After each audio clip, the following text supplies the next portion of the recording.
Student, मैं Mohammad Kashif biology MK में आपका खैर मकदम करता हूं। आज हम कक्षा 12 जीव विज्ञान के बहुविकल्प यानी ऑब्जेक्टिव टाइप क्वेश्चन लेके आए हैं प्री बोर्ड परीक्षा के लिए और यूपी बोर्ड की मेन परीक्षा के लिए 2023 के लिए। ठीक है, प्री बोर्ड के लिए और यूपी बोर्ड 2023 के लिए ये हमारे 25 क्वेश्चन हैं। ठीक है, जो ऑब्जेक्टिव टाइप हैं इसको देखिए। सबसे पहला जो क्वेश्चन है हमारा वह है भारतीय भ्रूण विज्ञान के जनक हैं। तो भारतीय भ्रूण विज्ञान के जो जनक हैं वे कौन हैं? प्रोफेसर पंचानन माहेश्वरी। अगला क्वेश्चन है हमारा इसी कड़ी में, एक प्रारूपी आवृतबीजी परागकोश में लघु बीजाणु धानियों की संख्या होती है। ठीक है, यानी माइक्रोस्पोरेंजियम की संख्या यहाँ पर पूछी है। तो ये कितनी होती है परागकोश के अंदर? ये 4 होती है। ठीक है, अगला क्वेश्चन है, जौ के 100 दाने बनाने के लिए अर्धसूत्री विभाजन जिसे हम बोलते हैं मियोसिस की आवश्यकता होती है। जो कितनी होती है? 125। अगला हमारा क्वेश्चन है, निम्न में से कूट फल है। देखिए, कूट फल किसे बोलते हैं? कूट फल को हम फॉल्स फ्रूट भी कहते हैं, असत्य फल भी कहते हैं।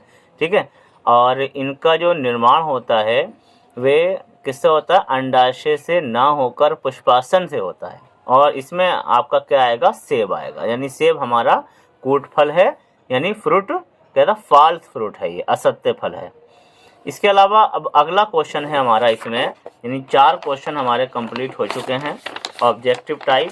अब हमारा इसी कड़ी में जो अगला क्वेश्चन है वो भी देखिए यहाँ पर, दोहरा निषेचन। तो दोहरा निषेचन ये दोनों हाई स्कूल इंटर दोनों के लिए ही एक अच्छा क्वेश्चन है। दोहरा निषेचन जिसे हम द्विनिषेचन या डबल फर्टिलाइजेशन कहते हैं इंग्लिश में। तो ये होता है किसमें? आवृतबीजी पौधों में। ठीक है, आवृतबीजी पौधों में, बल्कि आवृतबीजी पौधों की ये एक विशेषता है दोहरा निषेचन, डबल फर्टिलाइजेशन। अगला क्वेश्चन है हमारा, भ्रूणपोष में गुणसूत्रों की संख्या होती है। ठीक है, तो भ्रूणपोष में गुणसूत्रों की संख्या होती है 3n। यानी ये कैसे होते हैं? ट्रिपलाइड होते हैं, यानी त्रिगुणित होते हैं। भ्रूण जो बनता है वो कैसा होता है? द्विगुणित होता है, और ये कैसा होता है? त्रिगुणित होता है, यानी 3x। यहाँ पर इसमें आंसर आएगा। अगला क्वेश्चन है 7वां, निषेचन के बिना फल बनने की जो क्रिया है वो क्या कहलाती है? निषेचन के बगैर जो फल बनता है, कुछ पौधे ऐसे होते हैं, वैसे तो ज़्यादातर पौधों में तो निषेचन के बाद ही फल बनता है, लेकिन निषेचन के बिना जिस पौधे में फल जो बनता है वो कहलाता है, ये घटना कहलाती है अनिषेक फलन। ठीक है, पार्थेनोकार्पी कहते हैं इसे इंग्लिश में। अगला क्वेश्चन हमारा है, देखिए, निम्न में जल परागित पौधा है, यानी ऐसा पौधा जिसमें परागण की क्रिया जल के द्वारा होती है, उस पौधे का नाम लिखना है। तो वह है आपका हाइड्रिल्ला। तो हाइड्रिल्ला पूर्णतया जलीय पौधा है, पूरी तरीके से पानी में रहता है ये। ठीक है, और इसमें जो परागण क्रिया है वो जल के द्वारा होती है। अगला क्वेश्चन हमारा इसी कड़ी में है कि नर में द्वितीयक लैंगिक लक्षणों के लिए अनिवार्य हार्मोन है। ठीक है, नर यानी पुरुष की बात करें तो द्वितीयक लैंगिक लक्षण, दाढ़ी मूछ के आना, ठीक है, हाइट का एकदम बढ़ना, वृद्धि होना, ये सारे जो लक्षण होते हैं, और हार्मोन्स का विकसित होना, तो ये सारे लक्षण जो होते हैं, तो ये सब हमारे द्वितीयक लैंगिक लक्षणों में आते हैं। तो इनमें यहाँ पर अनिवार्य हार्मोन्स को पूछ रहा है, तो ये है आपका टेस्टोस्टेरोन नामक हार्मोन है जो नर में द्वितीयक लैंगिक लक्षणों के लिए अनिवार्य है। बाकी प्रोजेस्टेरोन, रिलैक्सिन और एस्ट्रोजन, ये तीनों हार्मोन मादा में पाए जाते हैं। अगला क्वेश्चन है हमारा कि 16 कोशिकीय अवस्था में भ्रूण कहलाता है, यानी भ्रूण की 16 कोशिकीय जो अवस्था होती है उसको हम कहते हैं मॉरूला अवस्था। ठीक है, भ्रूण की 16 कोशिकीय जो अवस्था होती है उसे क्या कहा जाता है? उसे कहा जाता है मॉरूला अवस्था कहा जाता है। और इसमें इस पेज का जो अंतिम क्वेश्चन है, वैसे तो क्वेश्चन नंबर इसमें 11 है, लेकिन इसका जो अंतिम क्वेश्चन है वो है एड्स रोग का कारक है। एड्स बहुत लाइलाज बीमारी, बहुत भयंकर रोग है। ठीक है, लाइलाज बीमारी, अभी तक इसका कोई इलाज नहीं है। तो ये फैलता है विषाणु से जिसका नाम है HIV, यानी ह्यूमन इम्यूनोडेफिशिएंसी वायरस इसका नाम है। ठीक है, बहुत घातक बीमारी है। तो एड्स रोग फैलता है किससे? विषाणु से, यानी वायरस से।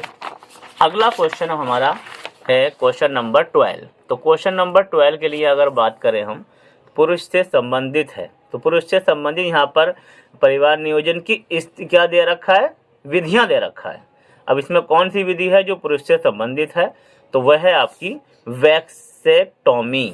वैसेक्टोमी, ठीक है। वैसेक्टोमी को हम क्या बोलते हैं, नसबंदी भी कहते हैं, और ये स्थायी विधि है। ट्यूबेक्टोमी ये स्थायी विधि होती है महिला की, और पुरुष से कौन सी है, पुरुष संबंधी वैसेक्टोमी है जिसे हम नसबंदी कहते हैं। गर्भ निरोधक गोली ये अस्थायी विधि है परिवार नियोजन की। अगला क्वेश्चन है, दाता स्त्री से अंडाणु लेकर किसी ग्राही स्त्री की फैलोपियन ट्यूब में स्थानांतरित करने की प्रक्रिया कहलाती है, ये कहलाती है जिफ्ट, ठीक है, जिफ्ट कहलाती है। इसमें क्या होता है कि जिसकी फैलोपियन ट्यूब में कोई गड़बड़ी है जिस महिला के, तो उससे अंडाणु लिया जाता है, अंडाशय से अंडाणु ले लिया जाता है, और किसी दूसरी महिला यानी ग्राही महिला में फैलोपियन ट्यूब में उसको स्थानांतरित कर दिया जाता है, ठीक है। और ये जो तकनीक कहलाती है स्थानांतरित करने की, ये जिफ्ट कहलाती है, GIFT। अगला क्वेश्चन, पात्र निषेचन IVF यानी इन विट्रो फर्टिलाइजेशन इसका नाम है। तो पात्र निषेचन द्वारा तकनीक द्वारा उत्पन्न शिशु को क्या कहा जाता है, यानी IVF तकनीक द्वारा जो उत्पन्न शिशु है इसको कहा जाता है टेस्ट ट्यूब बेबी, क्योंकि इसमें जो निषेचन क्रिया है वो प्रयोगशाला में यानी किसमें कराई जाती है, ट्यूब में कराई जाती है, परखनली में कराई जाती है। दोस्तों परखनली शिशु के नाम से भी जानते हैं, टेस्ट ट्यूब बेबी को हिंदी में क्या कहा जाता है, परखनली शिशु भी कहा जाता है। अगला क्वेश्चन है, क्रोमोसोम सिद्धांत दिया था, तो क्रोमोसोम सिद्धांत दिया था सटन व बोवेरी ने दिया था। इसके अलावा वाटसन और क्रिक ने DNA का द्विकुंडल मॉडल दिया था, ठीक है। तो सटन और बोवेरी ने क्रोमोसोम थ्योरी दी थी, क्रोमोसोम सिद्धांत दिया था।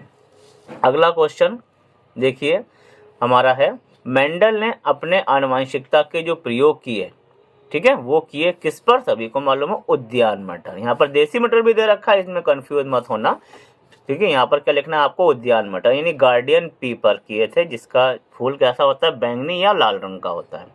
अगला क्वेश्चन, निम्न में गुणसूत्रीय विकार हैं। देखिए विकार कहते हैं रोगों को, यानी ऐसे रोग जो कि गुणसूत्र की गड़बड़ी से संबंधित हैं उनको हम गुणसूत्रीय विकार कहते हैं। अब इसमें क्या आएगा आंसर इसका, देखिए आपका यहाँ पर आएगा क्लाइनफेल्टर सिंड्रोम, बाकी वर्लांता, हीमोफीलिया, सिकल सेल एनीमिया, ठीक है, ये लिंग संलग्न रोग हैं। और क्लाइनफेल्टर सिंड्रोम क्या है आपका, गुणसूत्रीय विकार है, यानी गुणसूत्र की गड़बड़ी के कारण ये होता है। अगला, नर पक्षी होता है, यानी पक्षियों में जो नर होता है वो कैसा होता है, वो होता है समयुग्मजी, ठीक है, समयुग्मजी होता है, ये ध्यान रखना है। इसके बाद यानी इसमें जो युग्मक होते हैं वो समान होते हैं, जबकि अगर हम पुरुष की बात करें वो कैसा होता है, विषम युग्मजी XY, और इसमें क्या होता है, समयुग्मजी होता है, समान युग्मक होते हैं इसमें, किसमें, नर पक्षी में, ये ध्यान रखना। अच्छा क्वेश्चन है। अगला क्वेश्चन है हमारा, RNA यानी राइबोन्यूक्लिक एसिड में थाइमिन के स्थान पर जो बेस होती है वो होती है यूरेसिल। बाकी ग्वानिन, एडेनिन, साइटोसिन ये तीनों DNA में भी होती हैं, RNA में भी होती हैं, लेकिन DNA में थाइमिन होती है बेस क्षार, और जो RNA में होता है वो क्या होता है, यूरेसिल बेस होती है। अगला क्वेश्चन, प्रोटीन संश्लेषण में प्रारंभन कोडॉन है, तो प्रारंभन कोडॉन क्या होता है हमारा, AUG, ये ध्यान रखना, AUG। कोडॉन 3 नाइट्रोजनी क्षारकों का एक समूह है, ठीक है, जो कैसा होता है, कॉमा रहित होता है, कॉमा नहीं लगा हुआ होता है इसके अंदर। A फॉर एडेनिन है, U फॉर यूरेसिल है, G फॉर ग्वानिन है। यहाँ पर भी आपको दिखाई दे रहे हैं, कहीं पर कॉमा नहीं मिलेगा। जो कोडॉन होते हैं वो कैसे होते हैं, कॉमा रहित होते हैं। तो प्रारंभन कोडॉन कौन सा हो गया, AUG। अगला क्वेश्चन इसी कड़ी में हमारा, ओकाजाकी खंड, तो ओकाजाकी खंडों को जोड़ने का कार्य करता है। तो ओकाजाकी खंडों को जो जोड़ने का कार्य करता है वो एक एंजाइम करता है जिसका नाम है DNA लाइगेज। तो DNA ligase enzyme Okazaki DNA के खंडों को क्या करेगा, जोड़ने का कार्य करेगा, जो कि 3' से 5' पर होते हैं, 3' to 5' पर।